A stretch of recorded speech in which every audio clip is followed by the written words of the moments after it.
Ако някой не е с теб, когато си на колене, не заслужава да стои до теб, когато си на върха.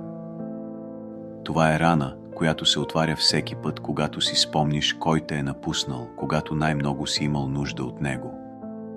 Когато светът ти се срутва, очите ти са пресъхнали от плач, ръцете ти треперят от страх, а сърцето ти се моли някой просто да остане. И тогава разбираш, любовта, приятелството, лоялността не се измерват в усмивки по време на успех, а в мълчаливото присъствие в тъмнината. В онзи момент, когато не си имал нищо освен болка и си търсил нещо истинско, нещо човешко. Но не всички остават. Някои се появяват отново. Когато слънцето изгрее над теб, когато се изправиш, когато победиш, когато се усмихнеш отново.